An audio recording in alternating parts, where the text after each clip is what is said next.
Hello and welcome to Backward Glances. I'm your host, Lisa Joya, and my guest today is John Stiles, producer of my show and several other shows here at the WWDBTV network. This is part of the deal, that I would only let her have a show here if I got to be one of the people that she interviewed. That is not true. I begged him and he finally said yes. Hello, John Stiles, and welcome. Hello, Lisa Goya. How are you? Joya. Joya. I always get that wrong. That's okay. And I should, because it's always so joyful when you're here. Oh, thank you so much. Yeah. First of all, I want to tell viewers that in addition to editing, producing, uploading, doing everything here in this little studio for everybody else's shows, you also have some shows of your own. But yes, before we get into those shows, tell us a little bit about the numerous shows that you do help produce for the network. Okay. Well, we have, you had interviewed Judy Morio. She has a show here called What's Your Story?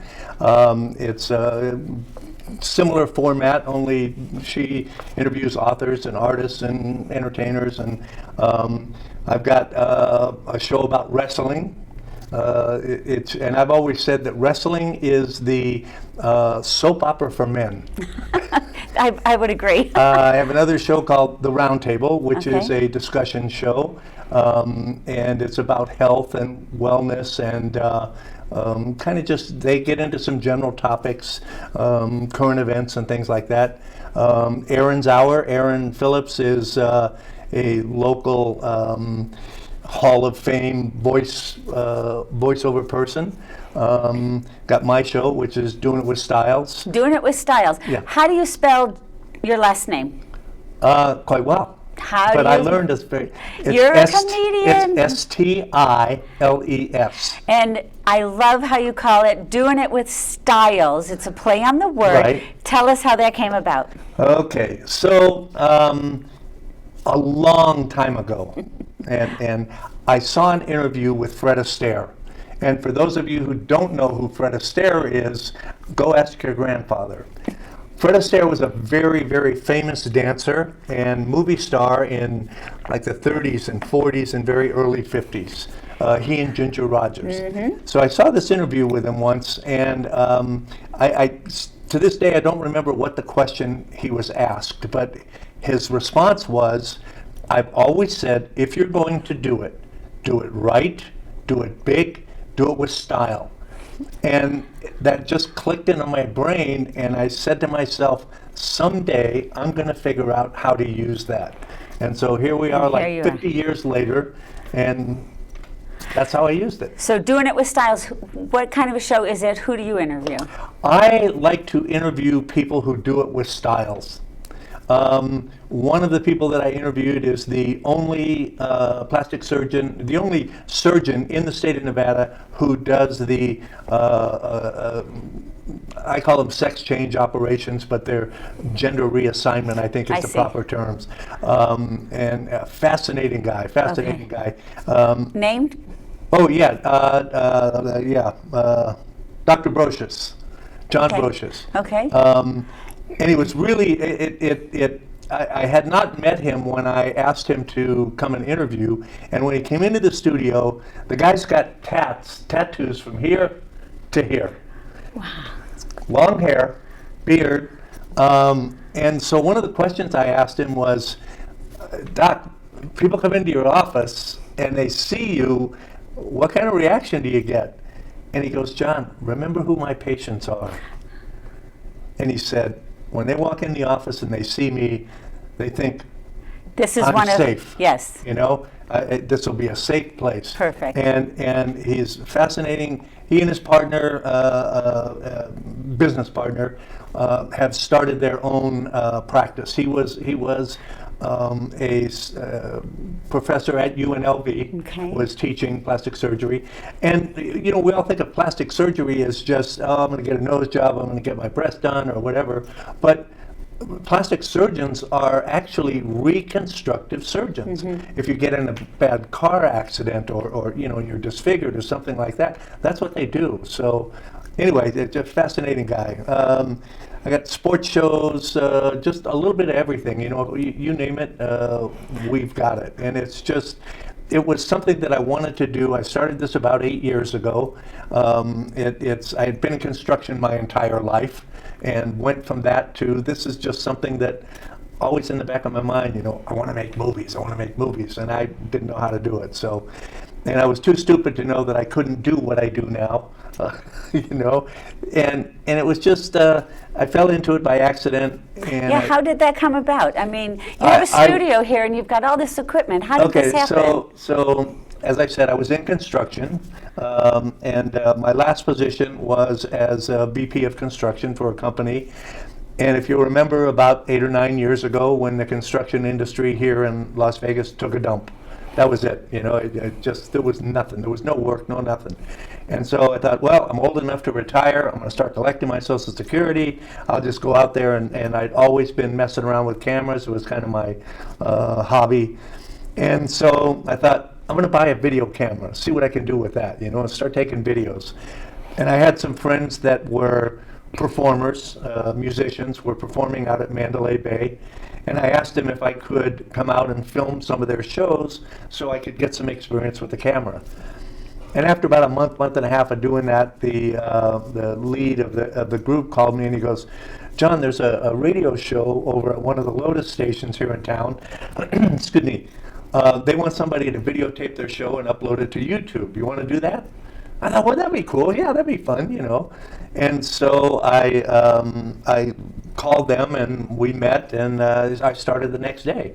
And that was like a little over 8 years ago. It'll actually be 9 years in July.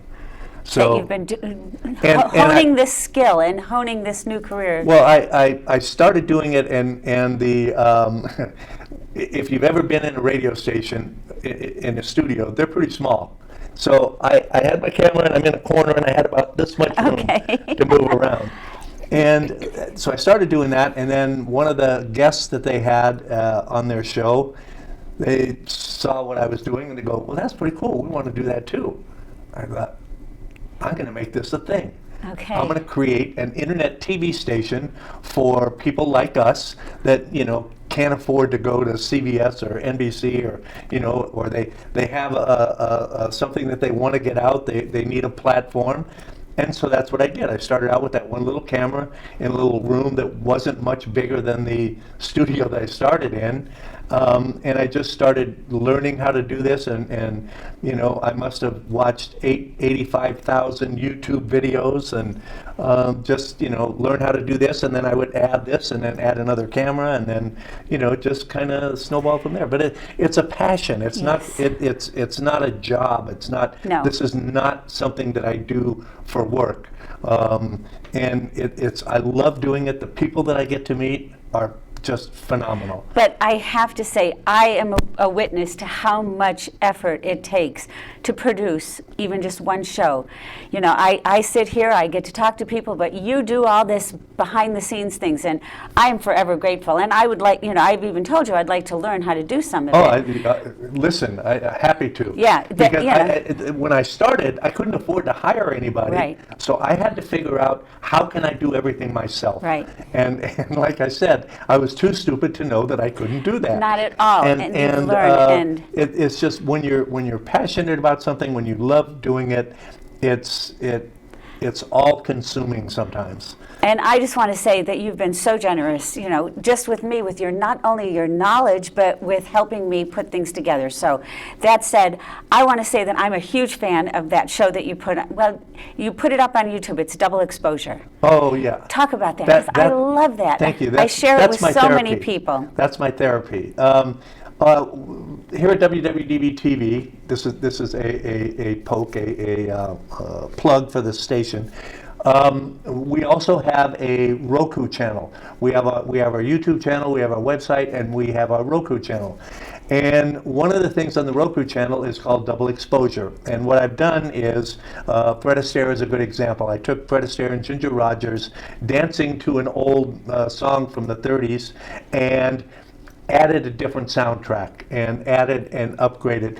And I just started doing that, and it snowballed, and I think I've got like 41 or 42 videos up there now, and it's something that I just it's a creative outlet for me that, I mean, being in construction, you know, it's your creativity is very limited on what you can do, and so this has just been awesome for me. But what you do is you look for talent, dancers, or music. Or music. Sometime I will hear a song and Yeah. I think, okay, I got to find some dancers for this, and then I'll go look on yes. YouTube for dancers. You'll look for, and one song will have several different type of performers. I Right. mean, it's fascinating and it's so creative, and I love it.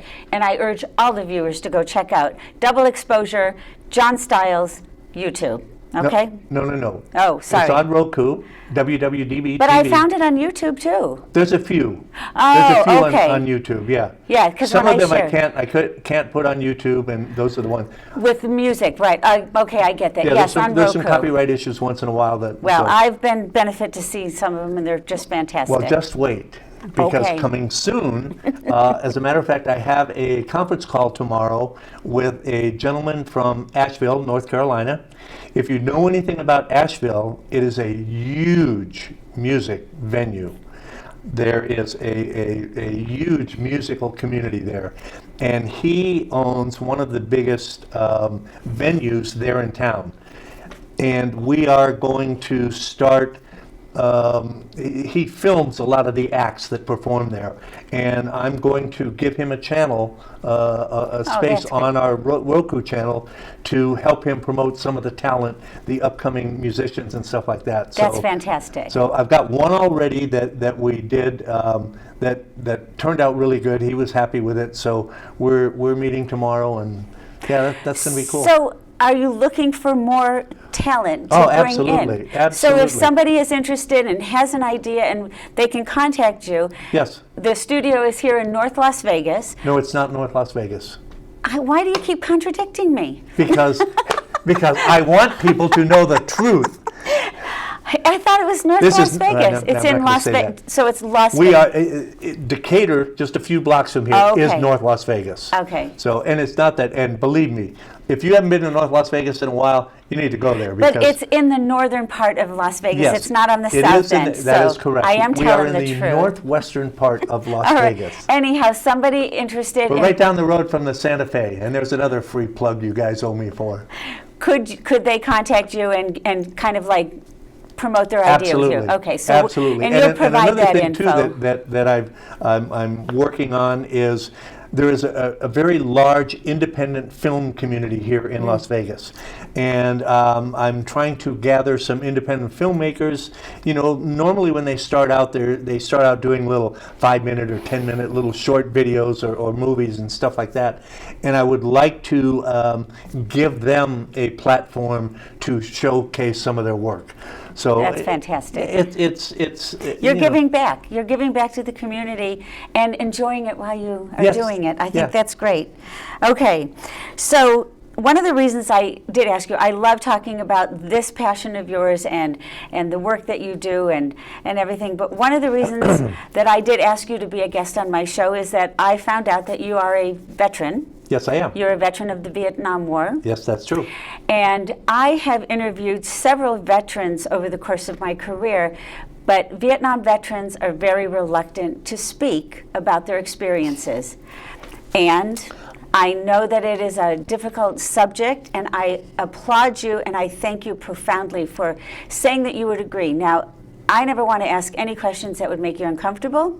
Well, I don't So- have to answer them. You don't have, well, and that's what I tell all my guests. right. But I also don't want to touch upon anything. But I would love if you could just share a little bit about how you got into, Okay. the military, a little bit of your experience, and just talk, John. Okay.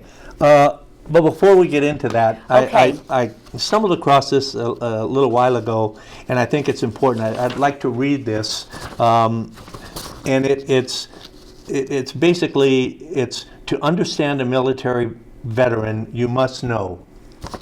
We left home as teenagers. Would you like me to read it? No, I can get through Okay. this. We left home as teenagers or in our early 20s for an unknown adventure. We loved our It's okay, John. We loved our country enough to defend it and protect it with our own lives. We said goodbye to friends and family and everything we knew. We learned the basics, and then we scattered in the wind to the far corners of the earth. We found new friends and new family. We became brothers and sisters, regardless of our color, race, or creed. We had plenty of good times and plenty of bad times. We didn't get enough sleep. We smoked and drank too much. We picked up both good and bad habits. We worked hard and played harder. We didn't earn a great wage. We experienced the happiness of mail call and the sadness of missing important events. We didn't know when or even if we were ever going to see home again. We grew up fast, and yet somehow we never grew up at all. We fought for our freedom as well as our freedom of others. Some of us saw actual combat, and some of us didn't. Some of us saw the world, and some of us didn't. Some of us dealt with physical warfare. Most of us dealt with psychological warfare. We have seen and experienced and dealt with things that we can't fully describe or explain, as not all of our sacrifices were physical. We participated in time-honored ceremonies and rituals with each other, strengthening our bonds and camaraderie. We counted on each other to get our job done and sometimes to survive it at all. We have dealt with victory and tragedy. We have celebrated and mourned. We lost a few along the way.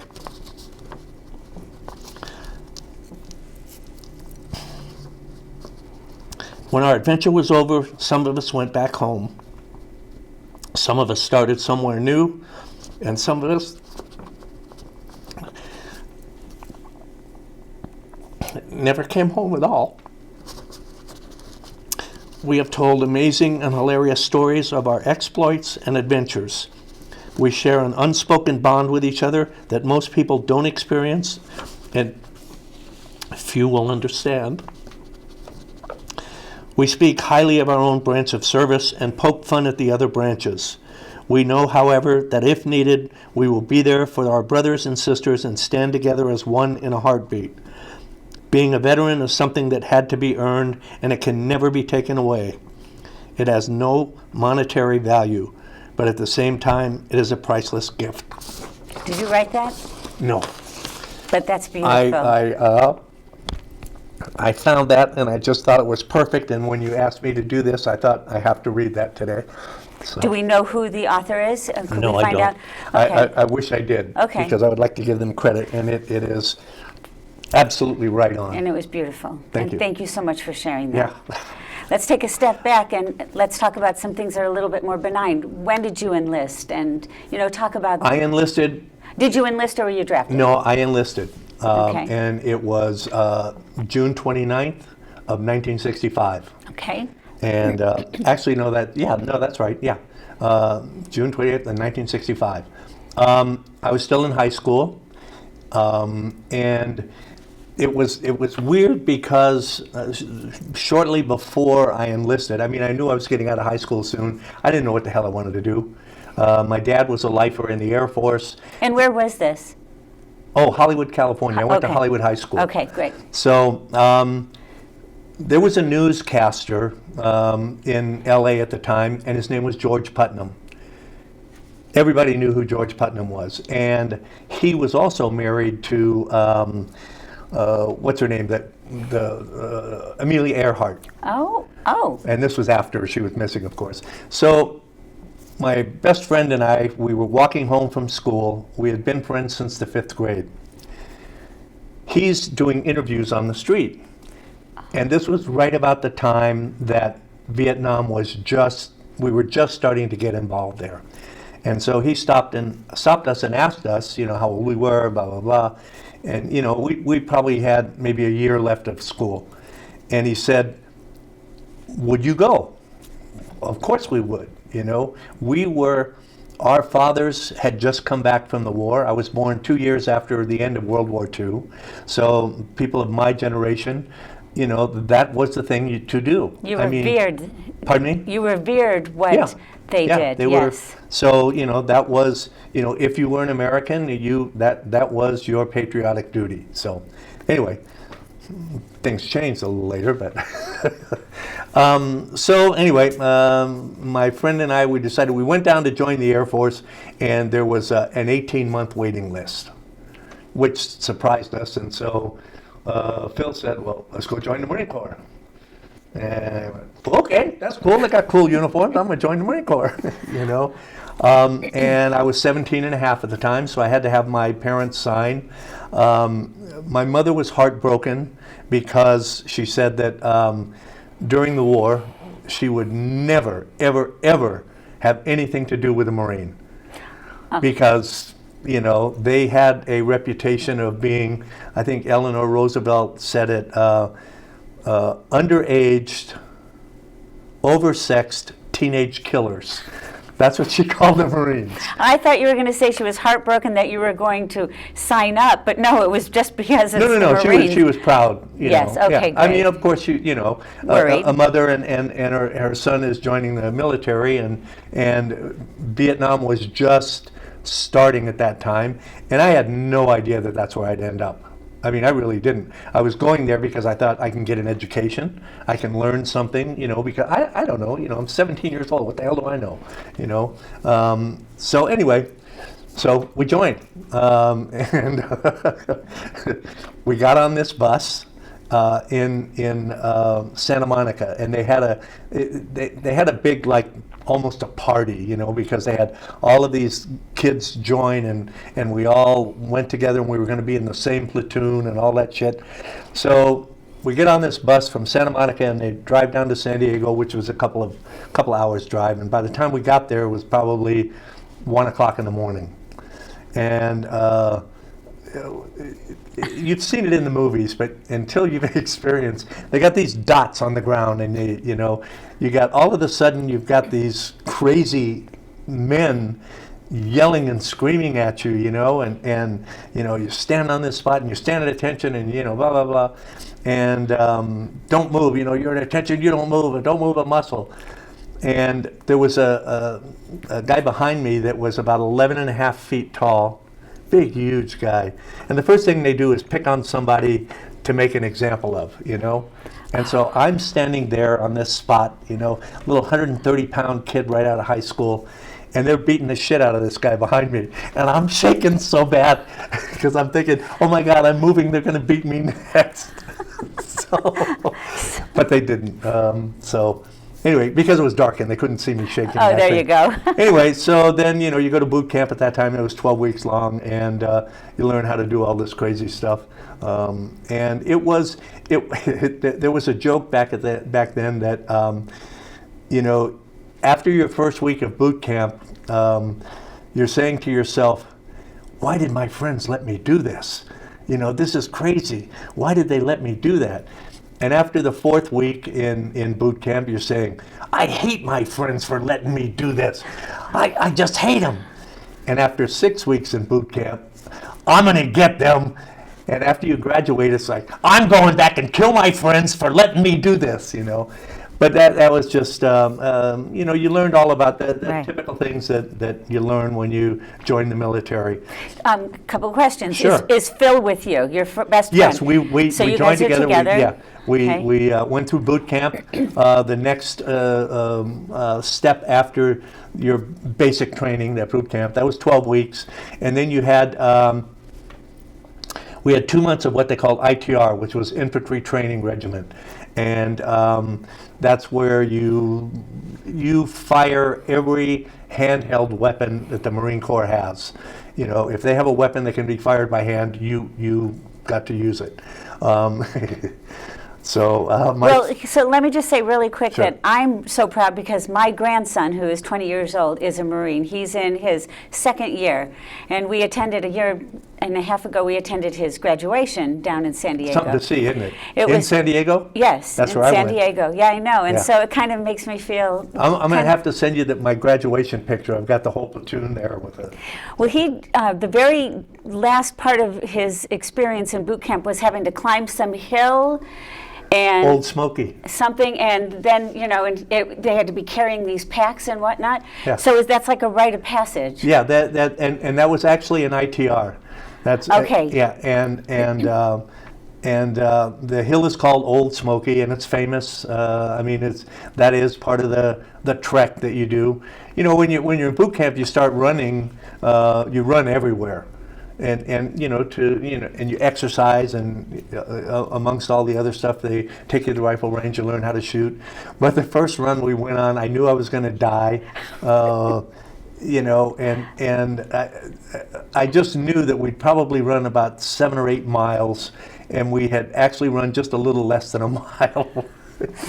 And they told us by the time you get out of boot camp, you'll be running 15 miles. And I'm going, no way, I'm going to go to prison or something because I can't do it. And this is hence the reason I hate my friends for really. making me do this.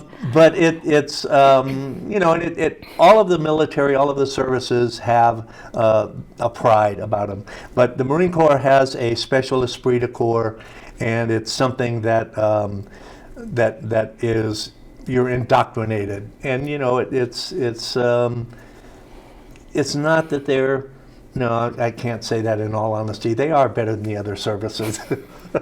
Uh-oh, I'm going to hear about this. One of the jokes that I always say, like I said, my dad was a lifer in the Air Force, and my mom and dad were divorced when I was 6 years old. So I didn't spend a lot of time with my dad. I saw him occasionally as I was growing up.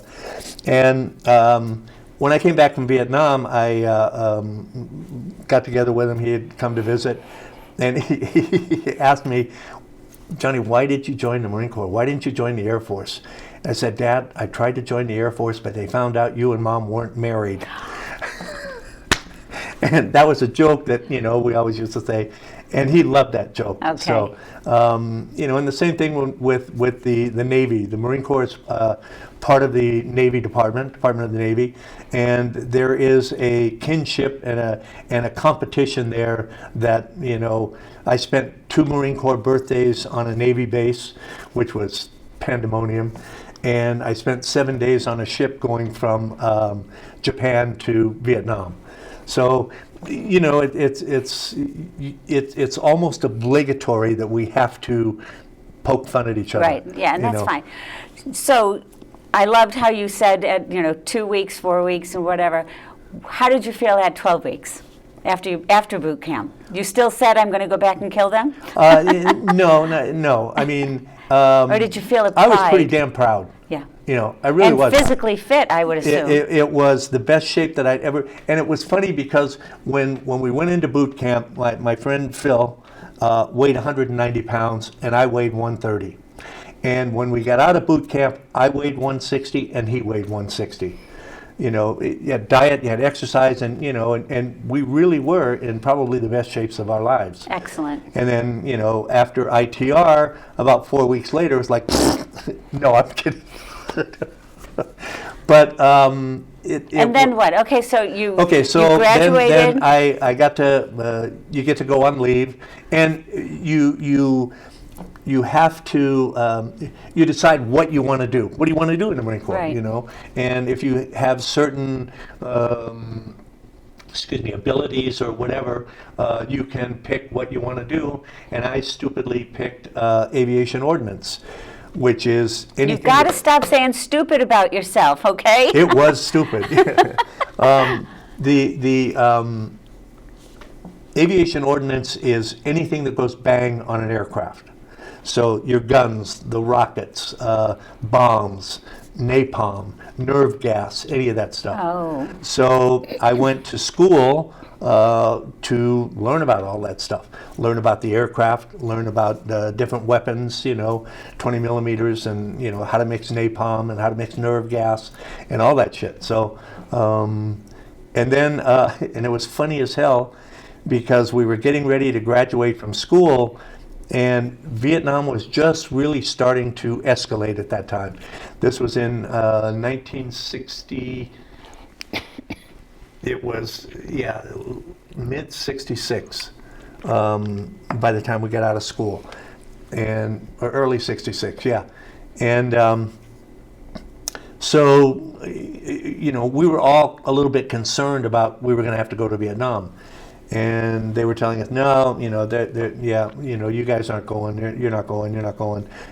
Maybe in about 6 months, those classes will start going.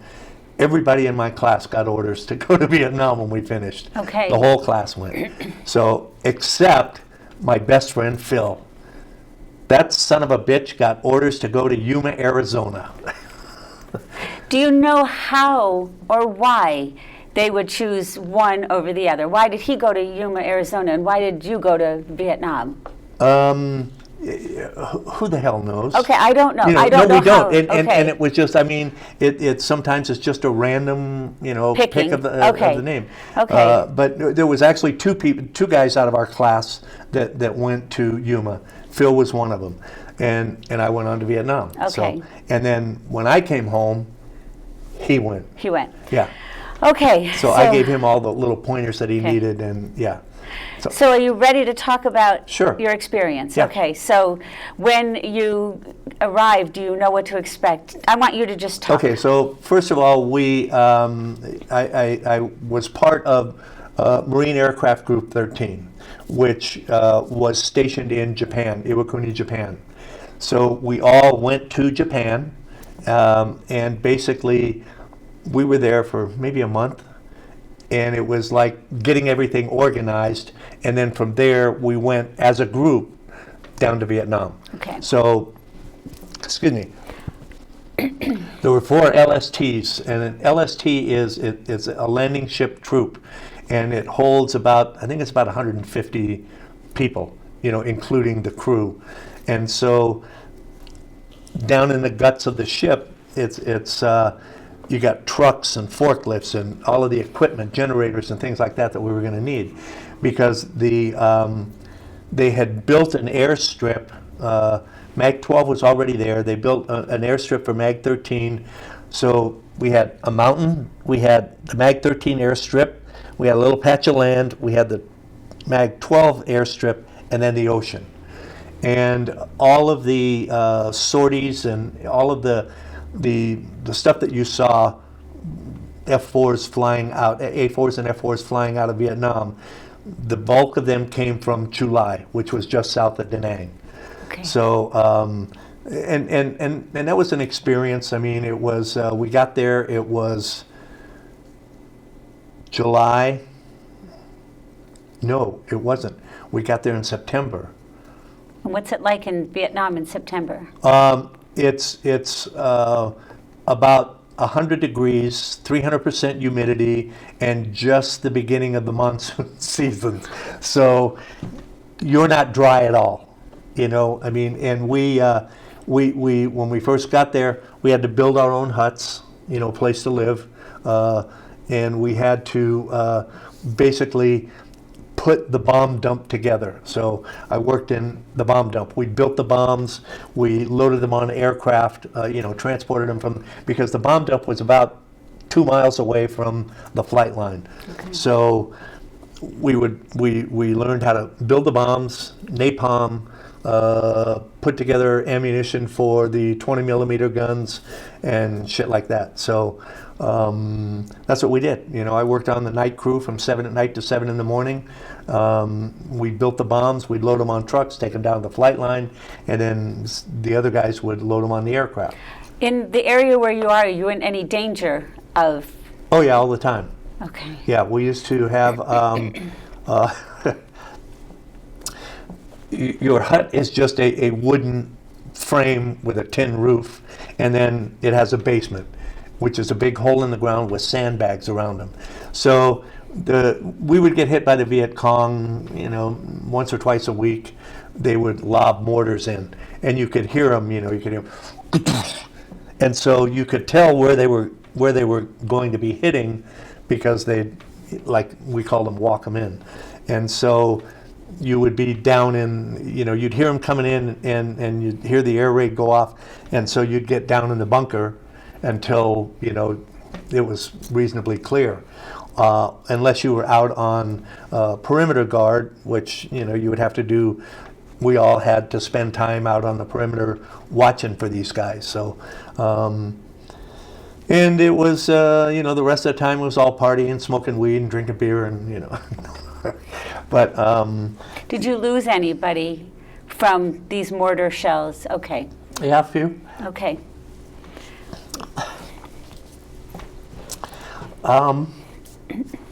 And it's the most dangerous time to be in country was the first 2 weeks and your last 2 weeks. Really? And it just seemed that way, and sometimes it was just stupid shit that would happen. And I was extremely fortunate because as part of your tour of duty, you got to go on R&R and rest and relaxation. And so I went to Hong Kong twice and Taipei once. And my second trip to Hong Kong, I loved Hong Kong. I fell in love with the place. It was just awesome. So my second trip there, I was getting pretty short. I mean, it was getting pretty close to the time for me to go home.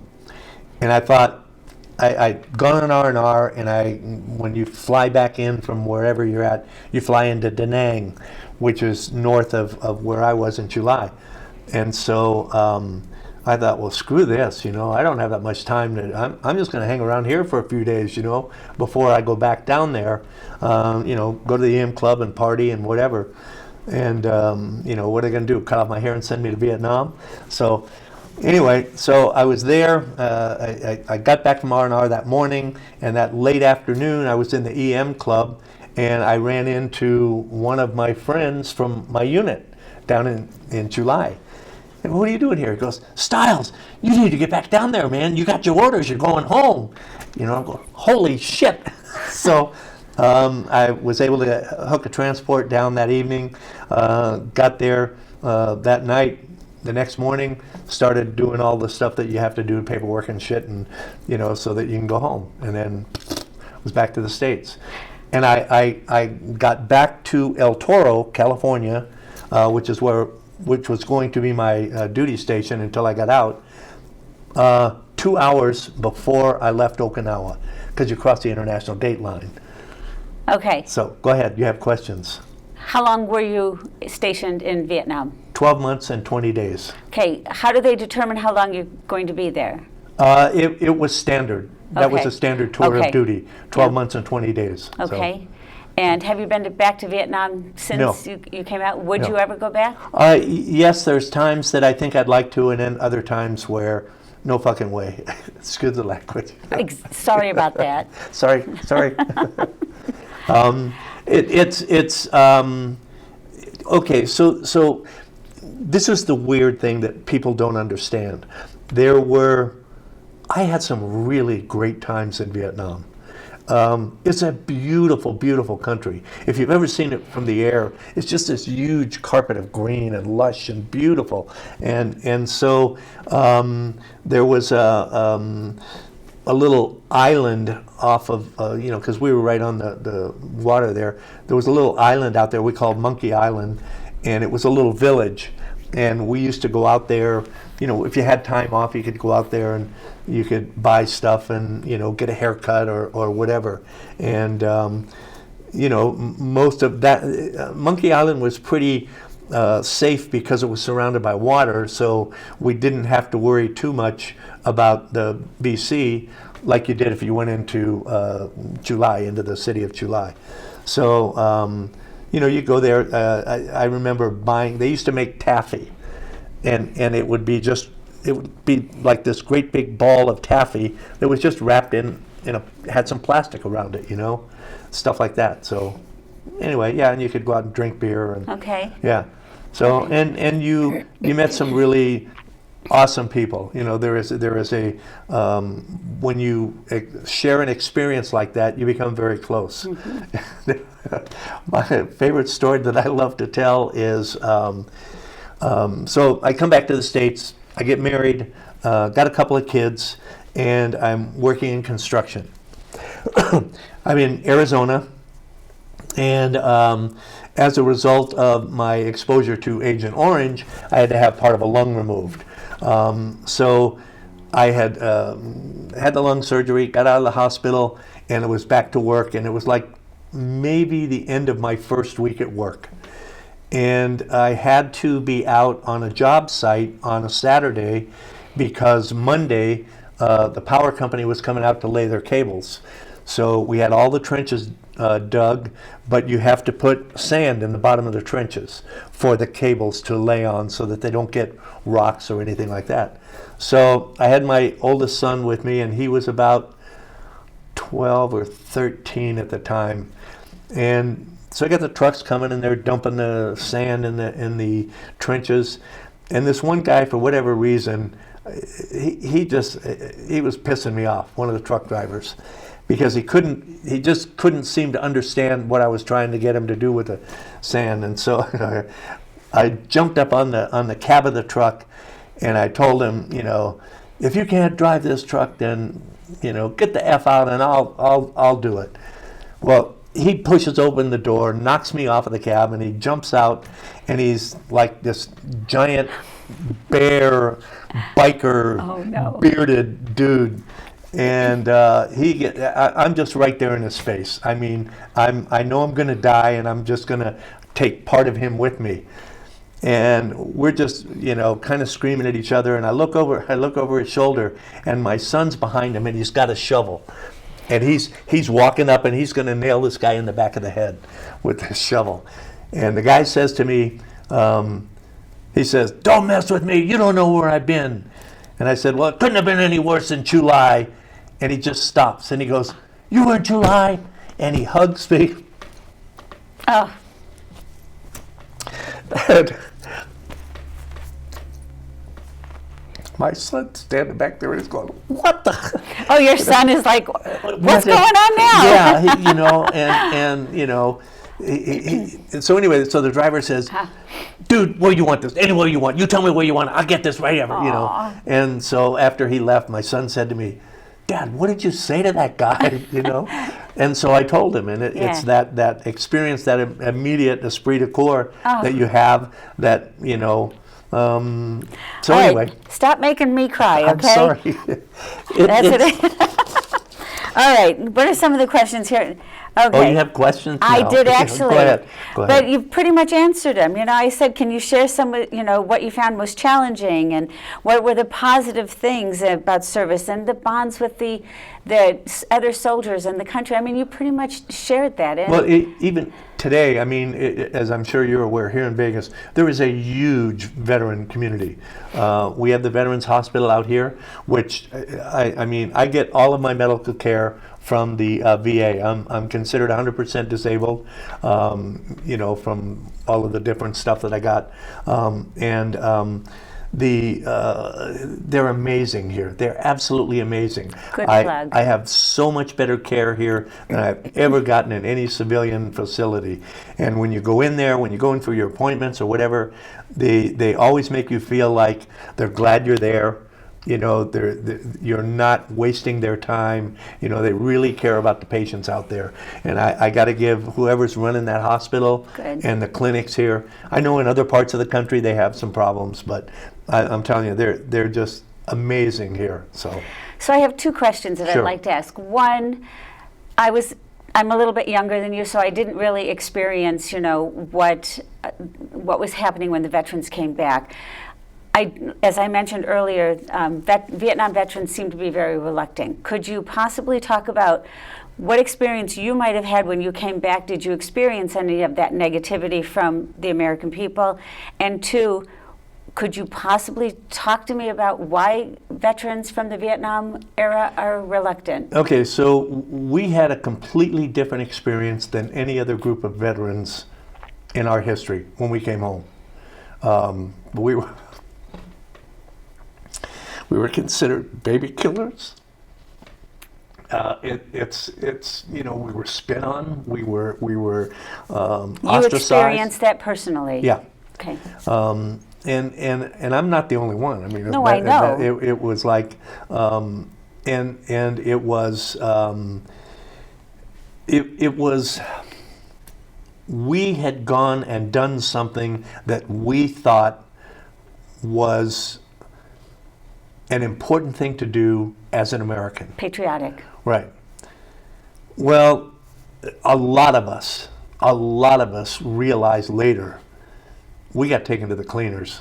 You know, we were lied to, we were bullshitted. It was not, it was not a popular war, and what we were doing there was not what we thought we were doing there.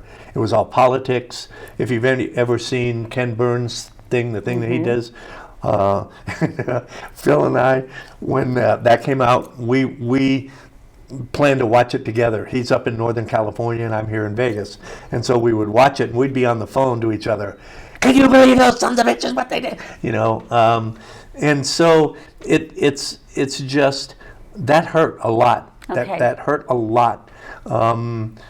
It was, we were grateful to see the next group of veterans that came back didn't have to go through that. And what group of veterans? well, from the Gulf War. Okay, that's what I thought you meant. Okay. And it was a kind of like our country was growing up from the Vietnam experience and starting to realize that, wait a minute, everything we're being told isn't exactly the way it is. Okay. And we started questioning everything. And so, I mean, this is my experience. I can't talk for all of the vets, but the ones that I know and Okay. And then there's, it's just, and a lot of the, it's so easy to say this, and it's true. It's like, okay, we're proud of the military, but we don't like the veterans. You know what I mean? Okay. It's like, how many times have the vets been screwed, once they've come back? It's like, okay, well, you did your thing, thanks a lot, that's it. We don't want anything more to do with you. And that's not everybody, right? But it's prevalent enough in enough areas that it hurts. And I wasn't sure, as being somebody who never had that experience, I wasn't sure if it was the trauma of what you experienced over That's there, part of it. or how you were treated when you came home, or a combination of the two. So most of us, when we got home, and we learned very quickly, you don't talk about it. Okay. You don't admit it. You don't. How do you heal from that? Do you heal? I don't know. I'll let you know. So, here it's been over 50 years for me, and it's still. It still brings up the emotion. Yeah, it's still. I when I'm out around town and whatever, and I see somebody wearing, a Vietnam vet's hat, and all I can say to them is, "Welcome home." Okay. We didn't get that, We're going to have a crying fest here if we don't. Yeah, sorry. No, but it's that was fine. not my intention. No, and it wasn't my intention. But I do feel personally that crying and talking about it helps decompress some of it. It does, Okay. and because it took me a long time with my boys, and I did not really talk about Vietnam until I took my boys to see the movie Platoon. Okay. And it was the only thing it was the only way I could explain to them what had happened. Right. I cried through the whole thing. And it's so many vets have come back and experienced PTSD, and Yeah. I've heard a couple of people saying, well, that's just because you're weak. And People that haven't experienced it. No. That. Even the guys that that came back that did not suffer from PTSD or it's, and I look at it this way: if you went through that experience and you saw some of the things that I did, and you are not affected by it, then you are the sick son of a bitch, not me, because human beings do not treat or should not treat other human beings that way, and being an aviation ordnance man, you would not believe the ways that we have come up with to kill each other off. Yeah, okay. And that's just, so anyway, sorry. No, don't. And the other thing never. I hate, and since I'm on my bandwagon, I'm going to get to it, is what I call phony bullshit patriotism. You know, it's like, well, let's support the vets and stuff like that, so buy your car here. You know what I mean? It's not, it's, you're using veterans, whether, you know, World War I, II, III, whatever, as a business tool. And I usually don't speak things controversially, but I kind of agree. I see people posting, you know, always these accolades of the vets, but I don't see them going out and actually taking those words and putting them to action. Exactly. And doing something. And I do have a problem with Right. that. You know, yeah, I do have a problem. I think I hear a lot of people will come up to you when you're wearing your hat and say, thank you for your service. I hate that. I was going to ask you, is that overplayed? It's and I understand why they do it, and Yes. I know that they mean yes. well, and it's the thought that always pops into my head is, where the fuck were you in 1967 when I came home? Okay. You know, and I realize that that's not fair of me, because it like I said, when I talked about our nation growing up, is as we get older and as we mature, we realize, wait a minute, that was stupid. Why did I do that? You know what I mean? Why did you go to Vietnam? No. I'm saying just in general. As Oh, people, okay. When I was a kid, I did Right. this, and yeah. this. Why did I do that? Okay. And I think that our country was like that. Okay. So we've been a country for what is it? 1970, for 200 and some odd years. Out of our existence, since we started, there has only been 16 years in our history that we have not been in some kind of war. Mm-hmm. There is no other country on the planet that has that reputation. You're passionate. Yes, yeah. No, and it's deserved. It's definite. I want to thank you so much. I feel that you were very courageous to sit here and talk to me. I'm really going to share this because I want a lot of people to hear what you have to say, and We maybe probably should have been recording this then, huh? You better. It better be on record. It better be. You're the producer of the show, and don't you edit too much. I never do. I won't edit Good. anything out. So. No. Is there anything else that you'd like to share or say, or Yes. please? I'm just getting started. Are we done? Oh, not. We don't have to. Okay, leave. so I want you to think about this now. So I came home in 1967. What was going on in the country in 1967? Don't be putting me to a test. You tell me. Okay, a lot. Yeah. So I wasn't even. I think I was 10 years old, so Okay. I didn't know. 2 weeks after I'm back from Vietnam, my sister had a boutique in Yes, I was Westwood. going to talk about this Okay. one. So and she was made Westwood, California. right, So Westwood, California, okay. which was just right down the street from UCLA, and she was making Indian clothes, and when I say Indian, I mean India. You know, the kurta, and you know, like with the Nehru collar and the baggy pants and all Yeah. that stuff. So I'd been back 2 weeks from Vietnam, and the group Strawberry Alarm Clock. And I'd never heard it again. I'm Right. 9, 10 years old, so Okay. I don't know who they are. Strawberry Alarm Clock had a hit in 1967 called Incense and Peppermints. One of the psychedelics, you know, I mean, it's a classic. Almost anyone my age or Okay. or a little bit younger knows this song. And so they're shooting their album cover in my sister's boutique. And I'm like, you know, it's like, you got the hippies, and I mean, you know, I'm using that, but you know, all the colors, and you know, drug addicts and all this shit going on. George Harrison, when he came to their store, bought everything in the store.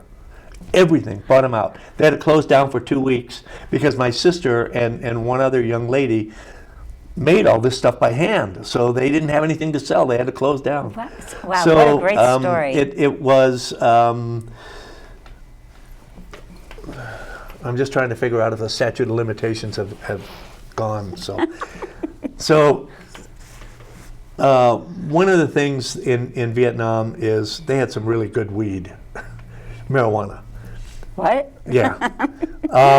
And the pilots used to bring us back weed and Thai stick from Thailand from there, because they wanted their guns and everything to work properly, and they were very nice to us. So pilots would bring it back too. I would be afraid that you wouldn't do a good job building the guns. That's a misnomer. Okay. So anyway, so I had my last trip on R&R, as I told you, I had bought an Akai reel-to-reel tape deck, tape recorder.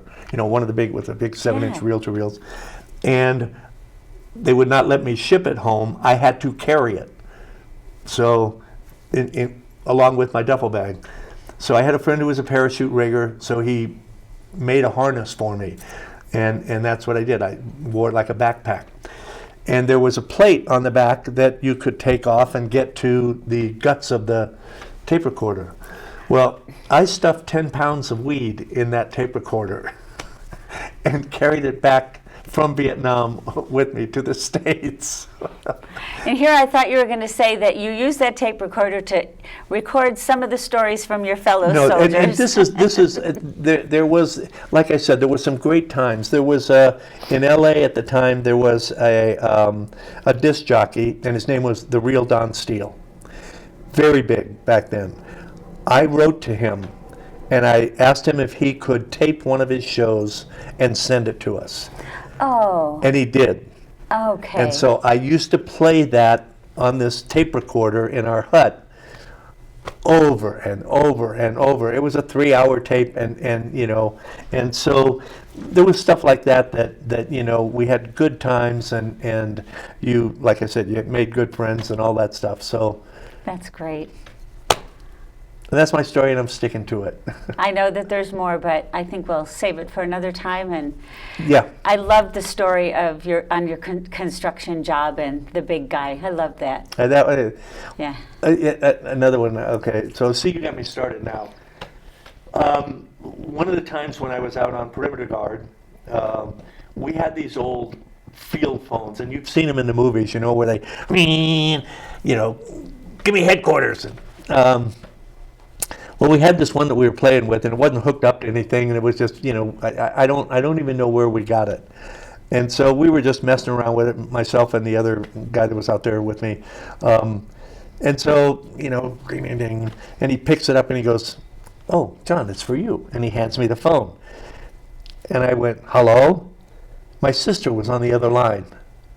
So you didn't think it was working, and your sister, oh my God. And I said, "Hello?" And she goes, "John, is that you?" And I said, "Kathy, is that you?" And then it went dead. Oh. So when I get home, my sister tells me, "I had a dream one night." And she said, "I was talking to you on the phone." No way. Way. Oh, wow. And she had gone to a psychic when I was still in Japan. And the psychic told her, "Your brother is on some kind of a journey or adventure or something." And she said, "Yeah, he's in Japan." And she said, "He's going to be going on a boat, and that boat is going to sink, and there's only going to be 2 survivors, and your brother will be one of them." So my sister had written me this while I'm in Japan. I'm thinking, holy shit, you know. So 7 days on this LST from Japan down to Vietnam, and I'm looking around, I'm going, I wonder who the other guy is going to be. I wonder who the other guy is going to be. So we get there, you know, kind of forget about it. Nothing happens. Ship goes back up to Japan, picks up their next load. Halfway down, it sinks. There were 2 survivors. And I don't even believe in psychics. I don't either. No, I do.